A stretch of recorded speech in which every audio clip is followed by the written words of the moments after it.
হে আল্লাহ, আপনি সম কাকে বলছেন? সমের চেহারাটা কি, সমের রূপটা কি, আর সমটা কেমন হবে?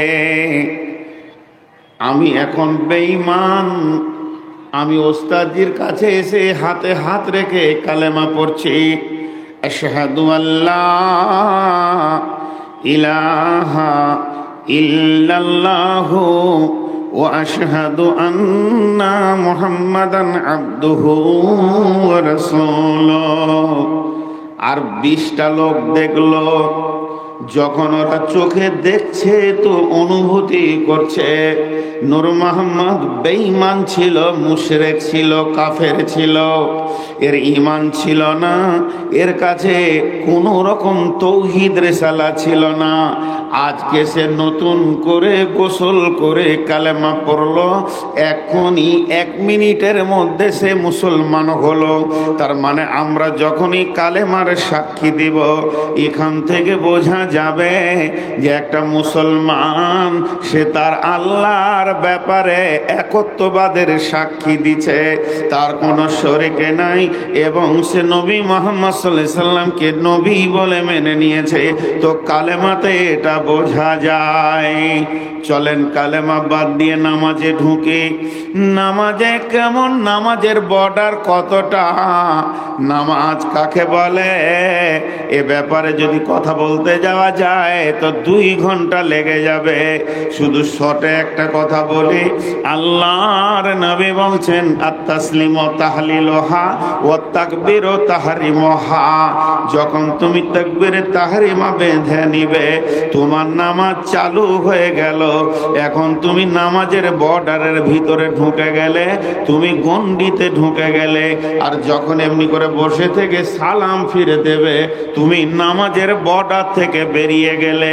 এই ভিতরটা ছিল সালাত, এই ভিতরটা ছিল নামাজ। তাহলে আমি 4 রাকাত নামাজ পড়েছি, আর 20 জন লোক দাঁড়িয়ে দাঁড়িয়ে দেখছে যেরকম করে আল্লাহর কাছে গোলাম হাত বেঁধে সারেন্ডার হয়েছে, আল্লাহর কাছে বীর করে কিছু বলছে, সে নিজেকে ছোট করছে, ভিখারির মতো আল্লাহর কাছে চাইছে।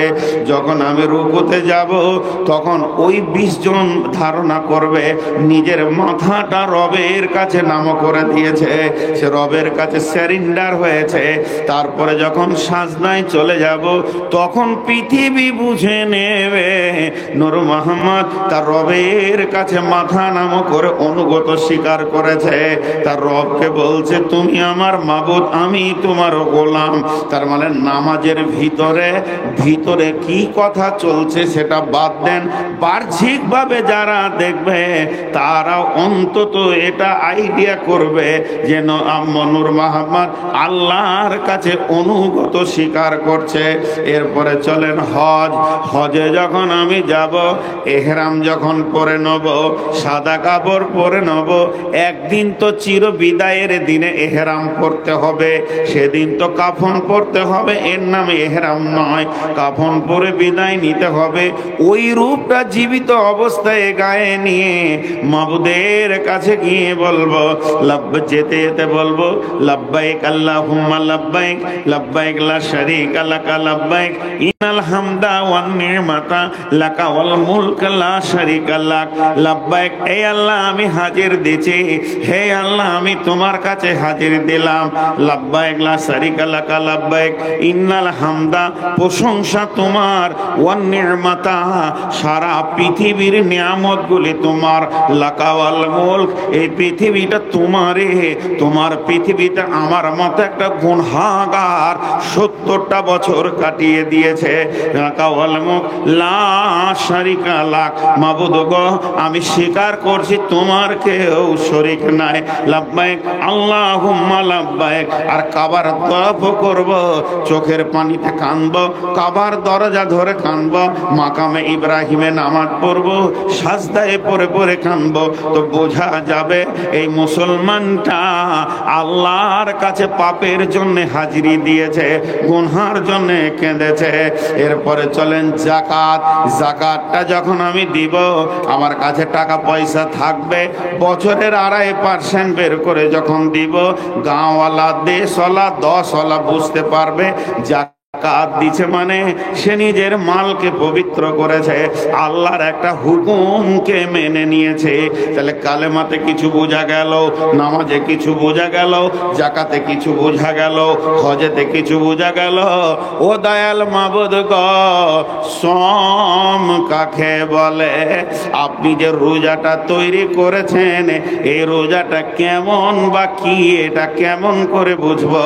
আমার আল্লাহ বলছেন, গোলাম রে, তোদের জন্য সম আমি যেটা বানিয়েছি, এটা একটা ডাইস, এটা একটা ফর্মা, এটা একটা আপনার কিনা তোকে মুত্তাকি বানানোর ফর্মা তৈরি করেছি। হে আমার গোলাম, রোজাটা কি বলা হয়? সুবিসাদিকের আগে, অর্থাৎ সাদা করে বোঝানোর জন্য বলছি, ফজরের আজানের আগে তুই যত পারবি লোড করে নিবি, খেয়ে নিবি, পান করে নিবি, আর সূর্য ডোবা পর্যন্ত তুই পান করতে খেতে পাবি না। এরই নাম সওম,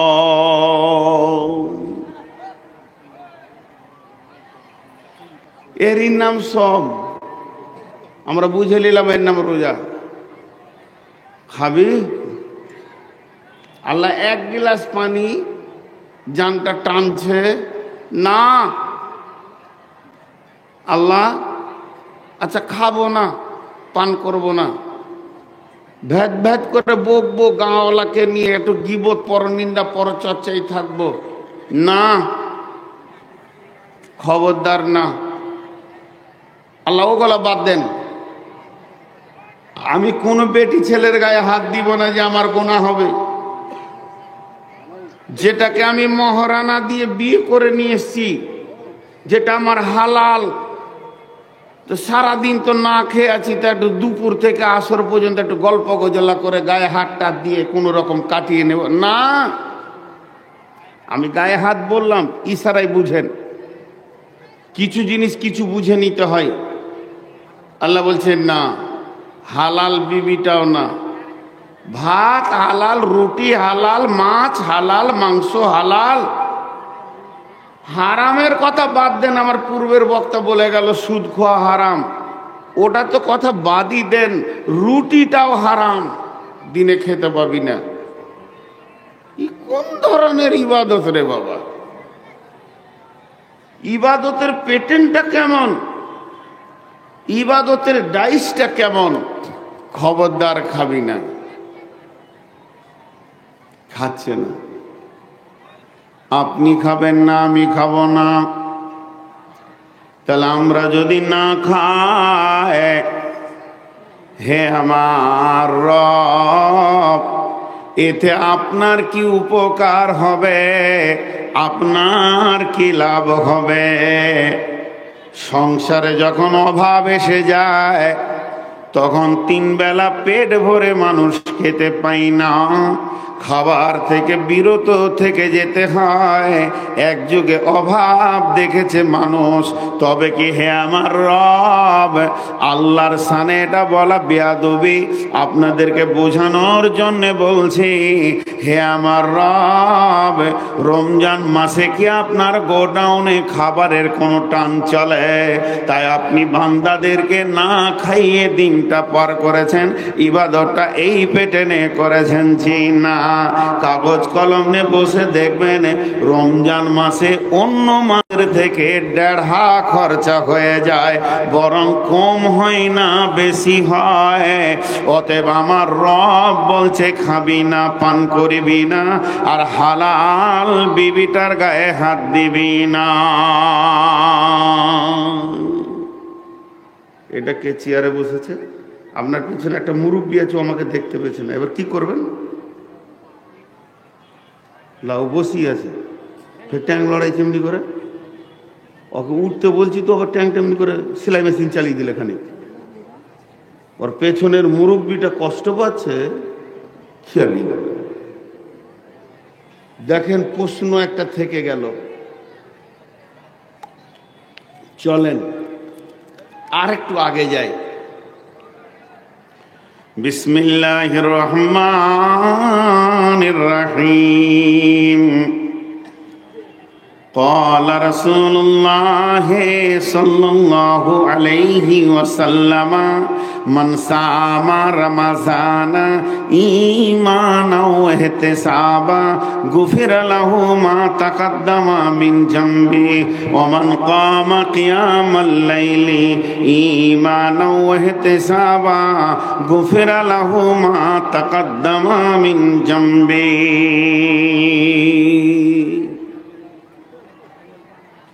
একটা উদাহরণ দিব, উদাহরণটা মন দিয়ে শুনলে সব প্রশ্নের উত্তর ওখানে ভ্যানিশ হয়ে যাবে। আপনাদের দিকে বাংলা ভাষা অনেক আছে, আমাদের দিকে বাংলা ভাষা নাই বললেই চলে, নাই চিমনি ভাটা। তো মাটি ঢেরি লাগা আছে, মাটি ট্রাক্টরে ঢেলে দিয়েছে, ইট বানাবে। মিস্ত্রি এসে ওই মাটিতে 2-4 বালতি পানি মেরে দিলে, ছেলেটা হারিয়ে গেছে। আহারে, তোরা ক ভাই রে? বিস্কুটও তো দিয়েছে। কি নাম? এই দেখেন ছেলেটা কার? কাঁদছে, নিয়ে যান। আহারে, স্টেজে আছে, নিয়ে যান। এই ছেলে পিলে আর হারাইলে এগুলো নিয়ে আসবেন না, সমস্যা বটে সব। এবার উদাহরণটা মন দিয়ে শোনেন। মিস্ত্রি এলো যে ইট বানাবে, 2-4 বালতি দিয়ে কোপ মারতে শুরু করেছে, মাটিতে কোপ মারছে। তখন মাটি মিস্ত্রিকে বলছে, তোর কি দোষ করলাম যে আমাকে কোপাইছিস কেন? তো মিস্ত্রি উত্তরে বলছে, চুপ কর, তোরই দাম বাড়বে। দাম তোরই বাড়বে, কোপ খেয়েছিস তুই, তো দাম তোরই বাড়বে। কোপ দেওয়া হয়ে গেল, কিছু বালু মেরে দিল, আবার পানি দিয়ে লাত মারতে শুরু করেছে। লাত মারলে দাম কমে না বাড়ে? কেউ যদি উঠে এসে আমার চোপাতে 2 লাত মেরে দেয়, আমার দাম বাড়বে না কমবে? দাম কমে যাবে। কিন্তু ওই মাটিতে যখন মিস্ত্রি লাত মারতে শুরু করেছে, একদম লাতের ওপরে লাত চালিয়ে যাচ্ছে, মাটি বলছে, ভাই আমি তোর বকরি চুরি করেছি না খাসি চুরি করেছি না গরু চুরি করেছি, এত লাত মারছিস? বলে, ধৈর্য ধর, দাম তোরই বাড়বে, তুই বুঝছিস না। লাত মারা হয়ে গেল, ফরমাতে ভরে দিয়ে 2টা গোঁতা মেরে দিলে, তখন ওর রাগ মিটেনি। তারপরে রোদে শুকাতে দিয়েছে, টনটনে হয়ে শুকিয়ে গেল। ভাইরা আমার, রোদে চলে গেলাম, পুড়ে গেলাম, শুকিয়ে গেলাম, ঠান্ডায় দে। বলে না, চলবে না, যত শুকাবি তোরই দাম বাড়বে। এরপরে ওটাকে ভাঁটাতে চড়াতে শুরু করেছে। ভাঁটায় যখন থক থক করে দিয়ে কালো কয়লাগুলো পাশে এসেছে, ইট বুঝে নিয়েছে এই বস্তুটা এমন একটা বস্তু, ও নিজে জ্বলবে আর একজনকে জ্বালিয়ে পুড়িয়ে ছাড়বে। তখন মিস্ত্রিকে বলছে, ভাই কি এমন অন্যায় করেছি, তুমি আমাকে জ্বালাবে পোড়াবে কেন? মিস্ত্রি বলছে, চুপ কর, যত ভালো পুড়বি তত দাম বাড়বে, আর ছালট হবি তা তোর মূল্য কমে যাবে। এরপরে দাও দাও করে 7 দিন 10 দিন চলে গেল। আগুনে ইটটা লাল সুন্দর হয়ে বের হয়ে এসেছে। তখন মসজিদওয়ালা, মাদ্রাসাওয়ালা, স্কুলওয়ালা কিনতে গেছে, ইট বুঝে ফেলেছে কত কষ্ট করে আমি কোপ খেয়ে লাত খেয়ে রোদ শুকিয়ে ভাঁটিতে পুরে এত দূর এসেছে, তাই আমার দাম এতটাই বেড়েছে। আমি মসজিদের দেওয়ালে লেগে সারা জীবন কালাম পাকের তেলাওয়াত শুনবো, আমি মাদ্রাসাতে যাব, আমি কলেজে যাব, ভার্সিটিতে যাব, কিন্তু যে ভালো করে পুরবে না তাকে রাস্তায় ফেলে পা দিয়ে হাঁটবে, ছালট বানিয়ে নেবে। তাহলে মাটি জানতো না যে তাকে কি বানানো হচ্ছে, কিন্তু কিন্তু যে বানাবে সে জানে কত গলা লাত লাগবে, কতক্ষণ পোড়াতে হবে, কত গলা কোপ লাগবে। তাই আমার আল্লাহ বলছেন তোদেরকে না খাইয়ে রেখেছে, তুই কি মানবি তুই জানিস না। আমি আল্লাহ তোকে বানাচ্ছি রে, ধৈর্য ধরে থাক। ভোগ লাগবে তাও খাবি না, পিয়াস লাগবে পানি পান করবি না, মনের বাসনা আসবে স্ত্রীর গায়ে হাত দিবি না। যখন তুই আমার এই ডাইসের ভিতরে চলে আসতে পারবি তাহলে তোরা কি হবি শুনেলে। আমি এই ইবাদতটা বানিয়েছি এই জন্য লাআল্লাকুম তাত্তাকুন, যাতে করে তোরা মুত্তাকি হয়ে যাবি রে।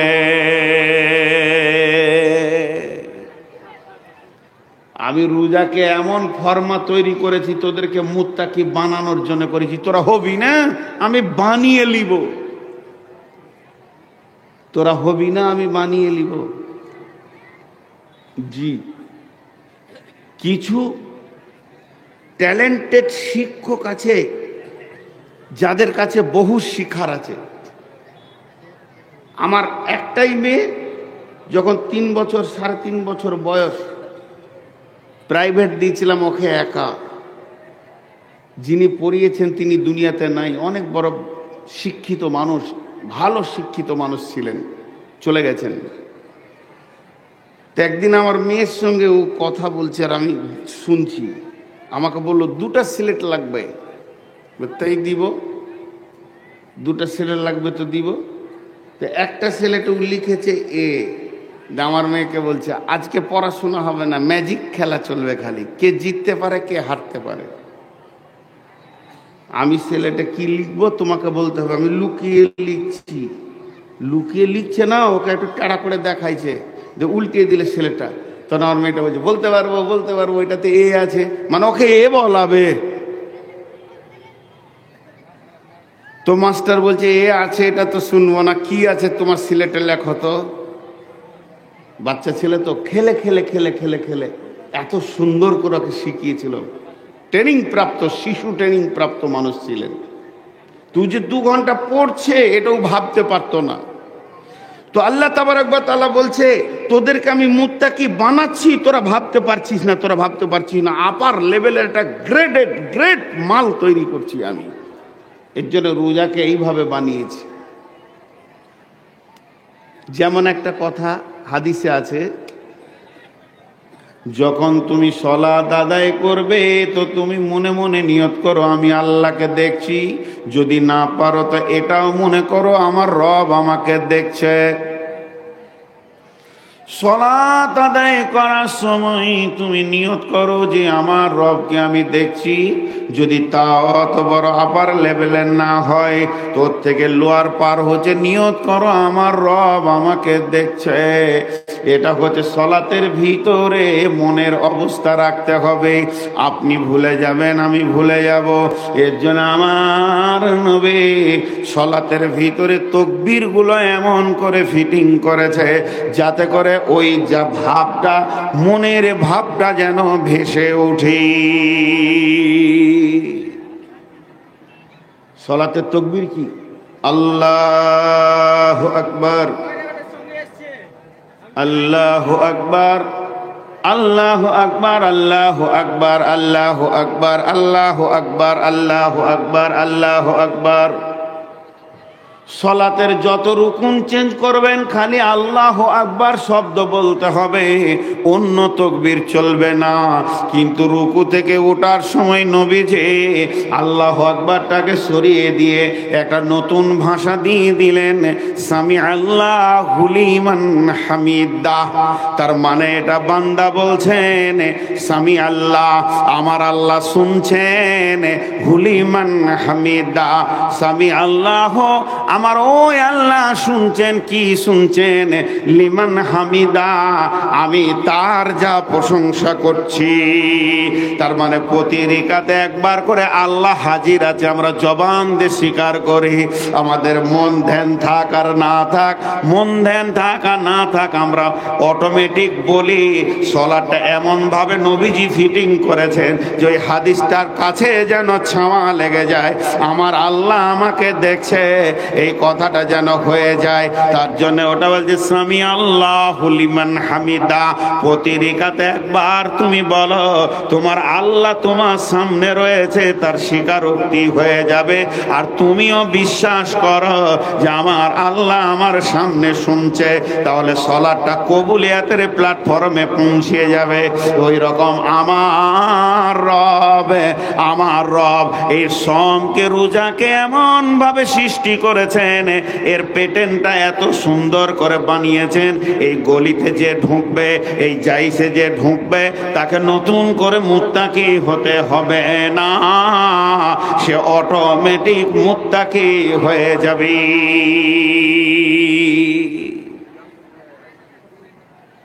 আমার ভিতরে যোগ্যতা আছে, আমাকে খুঁজে বের করে দিচ্ছে কে?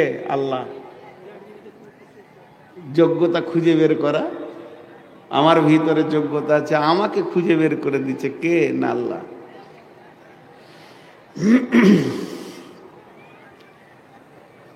রমজান মাস রোজা রেখেছেন, হঠাৎ মায়ের অসুখ, ওষুধ আপনি রেখেছেন ধুলিয়ানে, ফার্মেসি বলছে গোটা ধুলিয়ানের চ্যালেঞ্জে ওষুধ পাবেন না, বহরমপুর যেতে হবে। মারলেন দৌড়।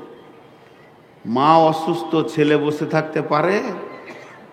রোজা রেখে বহরমপুর, ওষুধ পেলেন 12টায়, নামছেন 2টার সময় বল্লালপুর হাটে,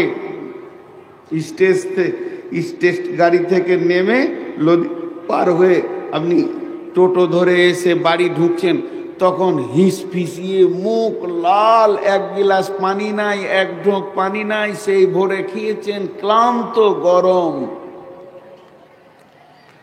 বিবিকে ইশারা করে ডেকে বলছেন আজ তো একবার সাবমার্সেলটা চালিয়ে দে, লুঙ্গিটা নিয়ে তো গোসলটা করি। ঠোঁট শুকিয়ে গেছে। দেখেন মুত্তাকি কাকে বলে।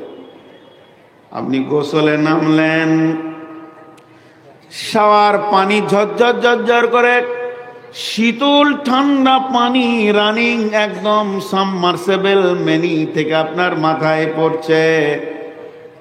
বিবি আপনার লুঙ্গি গামছা ধরে দাঁড়িয়ে আছে, আপনি শরীরগুলোকে হাত দিয়ে দিয়ে মেসেজ করে মহিলাগুলো ছাড়াচ্ছেন, আর ওই ঠান্ডা পানিটা নাকের মুখের ওপর দিয়ে বয়ে ঠোঁটের ওপর দিয়ে যেন তার তরঙ্গ নিচে দিয়ে নামছে।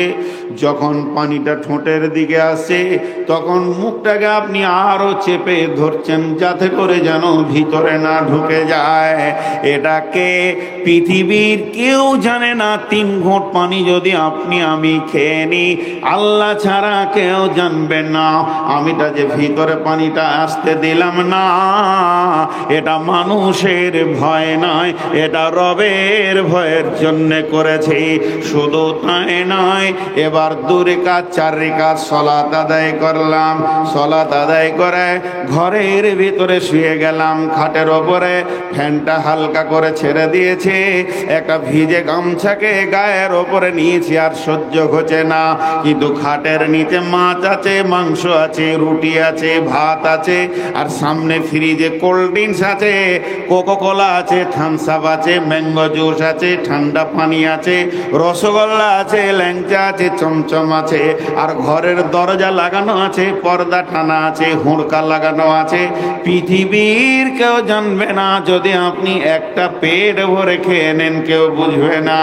তারপরও সামান্য ন্যূনতম মুখে আমি দিছি না তো কেন? এর উত্তর হবে একমাত্র আল্লাহর ভয়। আপনার দিল তখন বলছে আমি রোজা তো বিবির জন্য রাখিনি, মায়ের জন্য রাখিনি, ভাইয়ের জন্য রাখিনি, ছেলে মেয়ের জন্য রাখিনি, আমি যার জন্য রোজা রেখেছি 1 ঘুঁট খেলে সেই আল্লাহ আমার রোজা কবুল করবে না। সেটা তো গেলই গেল। আপনি জওয়ান, বিবিও জওয়ান, 2 জন পাশাপাশি শুয়ে দুপুর বেলায় গল্প করছি, একটু হাসি খেলা করে সময়টা কাটিয়ে নিলাম, কিন্তু মনটা আর আমি গভীরে নিয়ে নিয়ে গেলাম না। কেন? আমার রব মানা করেছে ওই মেয়েটির গায়ে তুই হালাতে রোজাতে হাত দিবি না। তাহলে আমি ভাত থেকে বাঁচলাম, রুটি থেকে বাঁচলাম, মাছ মাংস থেকে বাঁচলাম, কোল্ড ড্রিঙ্কস থেকে বাঁচলাম, পানি থেকে বাঁচলাম। শুধু তাই নয়, নারীও থেকে নিজেকে বাঁচালাম। আমার আল্লাহ বলছে এবার তুই কাগজ কলম নিয়ে বসে যা রে বান্দা, আমি তোকে মুত্তাকি বানিয়েছি কি না তুই দেখ। কত সুন্দর তুই পরেজগার হয়ে গেছিস। রমজান মাসে বিবির সঙ্গে একটু হাসি খেলার কথা করে নিয়েছি রাত্রিতে, আমাকে সাহারি খেতে হবে, এর জন্য আমি ভোরবেলায় গোসল সেরে নিয়েছি। কারণ গোসল সেরে আমাকে নিতেই হবে রোজার জন্য সময় থাকলে। তাহলে আমার রব বলছে একটিবার ভেবে দেখ, আমি যেমনটা মুসলমান তোদেরকে চাইছি তোরা হয়েছিস কিনা। তাহলে আমার রোজা এমন একটা ডাইস, আমার রোজা এমন একটা ফরমা, এর ভিতরে যে ঢুকবে সেই মুত্তাকি হয়ে যাবে।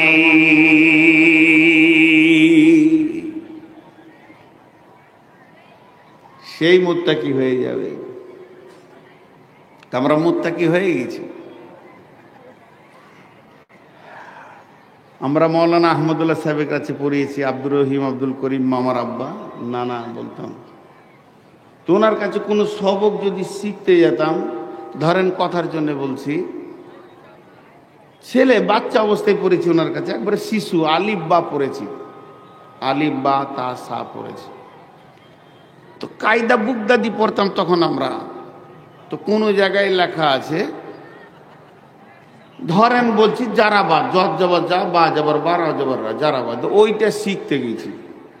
এটা পারছি না বলে দেন। তো উনি বলতেন না, উনি কি বলতেন, এটা কি রে ভাই, জ্বর, এর উপরে কি আছে, যাওয়ার, কি হলো, জজ জবর যা, তারপরে মাঝেরটা কি, র, ওইটার উপরে কি আছে, যাওয়ার, তো র যাওয়ার কি হয়, রা, তাহলে এই দুটা মিলালে কি হয়, যারা। এইটা কি আছে, বা, এর উপরে কি আছে রে ভাই, যাবার, তো বা যাবার বা, তো কি হলো, যারা বা। বিশ্বাস করলে বলতো আমি বললাম না তুই বললি, আমি বললাম না তুই বললি, আমি নিজেই বললাম। তো নিজে কেন চেষ্টা করছিস না, একটু চেষ্টা করবি, আল্লাহ রাস্তা দেবে। তো আমার ভিতরে ওইটাকে বুঝার মতো, ওইটাকে পড়ার মতো যোগ্যতা আছে। আমার চোখে আঙ্গুল দিয়ে আমার শিক্ষক বলছে তুই মেহনত করলি না বলি আমার কাছে সহজ করে চলে এসেছিলি শিখতে। মেহনত করলে তুই নিজেই পারবি। তেমনি আল্লাহ বলছে তোদের ভিতরে একটা যোগ্যতা আছে হারাম থেকে বেঁচে থাকার। আমি 1 মাস প্র্যাকটিক্যাল করে তোদেরকে রোজাতে দেখিয়ে দিচ্ছি। আমি এটা দেখালাম কেন, যখনই রোজা পার হয়ে যাবে, রোজা মাস পার হয়ে সওয়াল এসে যাবে, জিকাত জিলহাজ আসবে, মুহররম আসবে, সফর আসবে, তখন বাকি 11টি মাস কেমন ভাবে চলবে। প্রতি বছর 1 মাস তোদেরকে আমি ট্রেনিং করে দেব। মিলিটারিরা ট্রেনিং করে 6 মাসের আর 1 বছরের, আর তাদের চাকরি জীবন হয় সারা জীবনের। এ বাদামওয়ালা, এই তুই কি এটাকে ব্যবসা জায়গার ভাবছিস? থাপিটা লম্বা করে দিব। এত বড় মেলা পড়ে রয়েছে, ফের এখানে ভিতরে ঢুকছো, কিছু বলছি না তখন থেকে তো একবারে সামনে চলে আসছে, পেছনে ঘুরতে ঘুরতে সামনে চলে আসছে। আমার বলেন দেখো তুমি রমজান মাসে কেমন করে রুটি ভাত মাছ মাংস থেকে নিজেকে বিরত করেছ। যখনই রমজান পার হয়ে যাবে এগুলোকে আমি হালাল ঘোষণা করে দিব।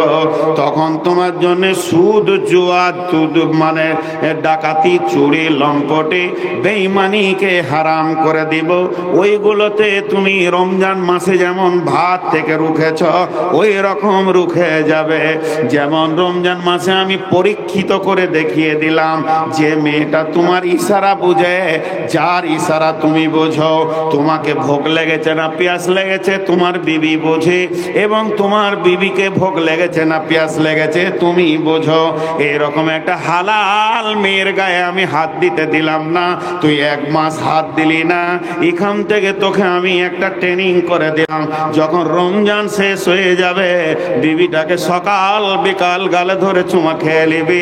খবরদার শালীর কাপড় ধরে টানবি না, প্রতিবেশী মেয়ের কাপড় ধরে টানবি না, কারণ তোকে আমি দেখিয়ে দিয়েছি তোর ভিতরে একটা যোগ্যতা লুকিয়ে আছে, যাতে করে তুই এগুলো থেকে বাঁচতে পারবে। আমি রব তোকে সব দেখিয়ে দিলাম। অতএব হে মুমিন মুসলমান, তোমরা যখন রোজা রাখবে তখন তোমরা মুত্তাকি হয়ে যাবে। ইয়া আইয়ুহাল্লাযীনা আমানু, হে ঈমানদারেরা, কুতিবা আলাইকুমুস সিয়াম, তোমাদের জন্য আমি রমজান মাসের রোজাকে ফরজ করে দিলাম। কামা কুতিবা আলাল্লাযীনা মিন ক্বাবলিকুম, যেমন তোমাদের পূর্বপুরুষের উপর করেছিলাম, লাআল্লাকুম তাত্তাকুন, যাতে করে তোমরা মুত্তাকি হতে পারবে। ফরজটা এই জন্যই করেছি যাতে করে তোমরা মুত্তাকি হয়ে যাবে, পরেজগার হয়ে যাবে। দেখেন আমরা রমজানে সকলে মুত্তাকি হয়ে যায়, তারপর আবার সেটা রাখতে পারি না। এবার হাদিসটা একটু বলে নি। বিশ্ব নবী বলছেন রোজার ব্যাপারে, আচ্ছা তোমরা বসবে কখন? ওই ওই তোমরা ওই টিপির টিপির করবে তো বসবে কখন? না তোমাদেরকে 1 ঘন্টা ছেড়ে দেবো, চুপ করে থাকবো?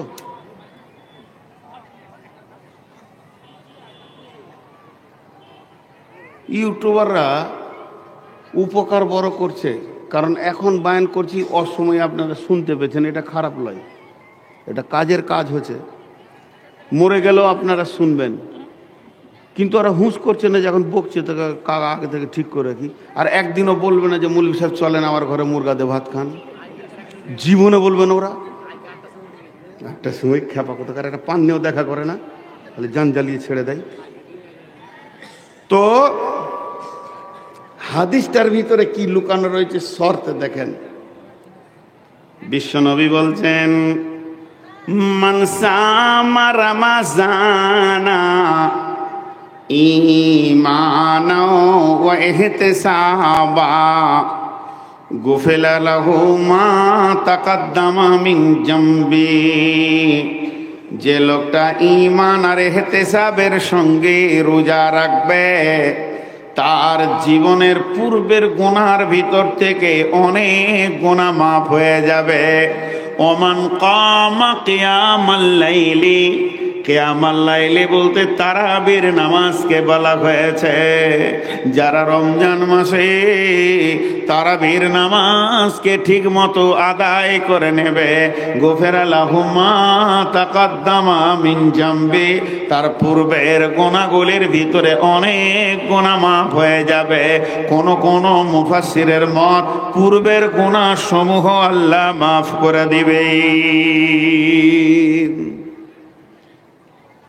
হাদিসটা জয়ীফ না সেই মৌলানা?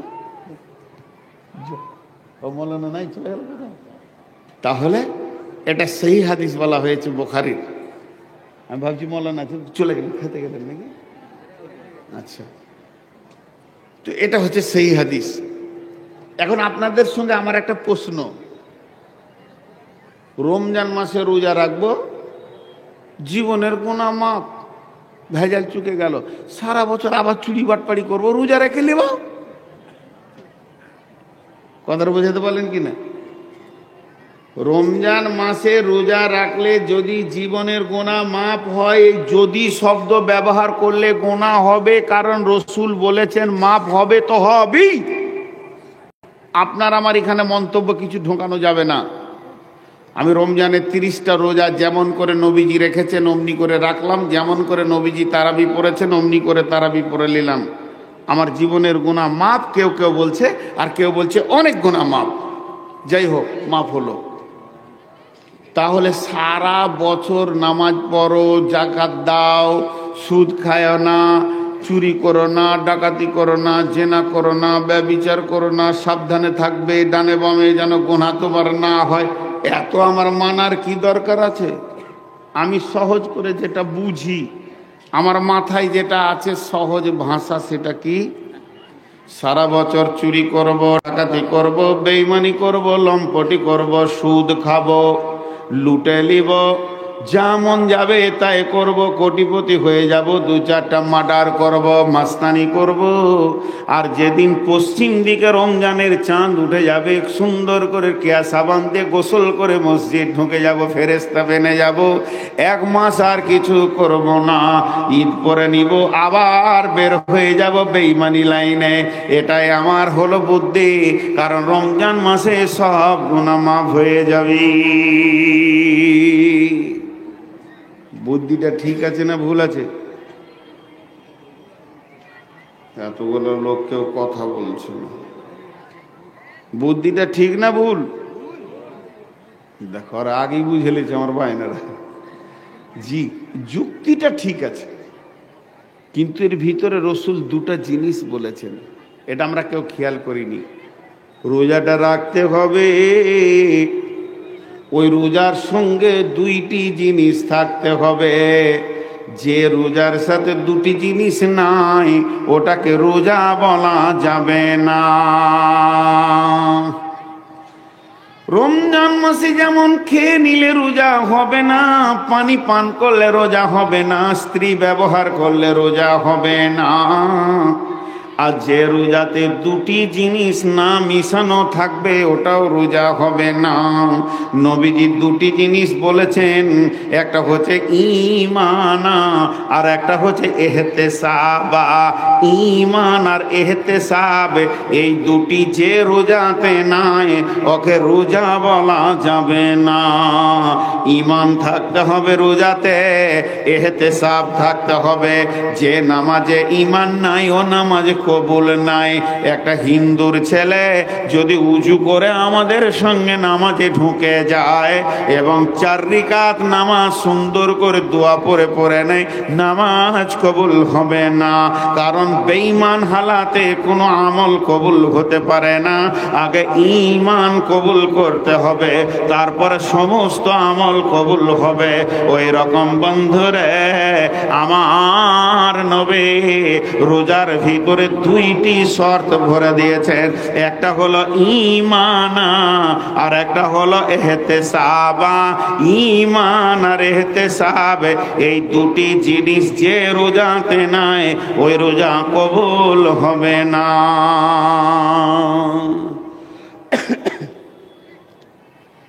একটা উদাহরণ দিচ্ছি,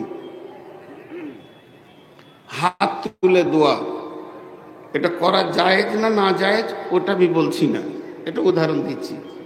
মনে করলেন রমজান মাসে ইমাম সাহেব সবে কদর রাত একটু জেগেছে, তো কিছু যুবক গাঁয়ের লোক খুব নামাজ তসবিহ সালাতুত তসবিহ কি কি কি কি ইবাদত করে সারা রাত কাঁদছে, আল্লাহ মাফ করো। ভালো জিনিস, খুব ভালো জিনিস। এখন ইমাম সাহেবকে গায়ের যুবরা ধরেছে, হুজুর আমরা তো বেশি দোয়া জানি না, তো আপনি কিছু দোয়া করে দেন তো, আমরা আমিন আমিন করি। এখন এই রকম করা যাবে না যাবে মুফতিদেরকে শুধাবেন, ওটা আমি ফতোয়া দিচ্ছি না, আমি উদাহরণ দিচ্ছি বেঈমানরা কেমন হয়। এবার ইমাম সাহেব বলছি, তাহলে সবাই হাত তুলেছি, শুরু করলে, এই আল্লাহ তুমি আমাদের রোজাকে কবুল করে নাও, আমাদেরকে মাফ করে দাও, ক্ষমা করে দাও, আমাদের মা বাপদেরকে মাফ করে দাও, আমাদের ঋণ শোধ করে দাও, অভাব দূর করে দাও, মাবুদ গো যারা অসুস্থ আছে তাদেরকে সুস্থ করে দাও। হে আল্লাহ, আমাদের ভিতরে অনেক লোক এমন আছে, আমরা জেনা করেছি, চুরি করেছি, মিথ্যা কথা বলেছি, বেঈমানি করেছি, চুগলখড়ি করেছি, মাবুদ তুমি মাফ করে দাও। অঝর নয়নে সবাই কাঁদতে শুরু করেছে, আল্লাহ মাফ করে দাও, সৌভাগ্য রমজান পেয়েছি, আল্লাহ মাফ করে দাও। ইমাম সাহেব কাঁদছে।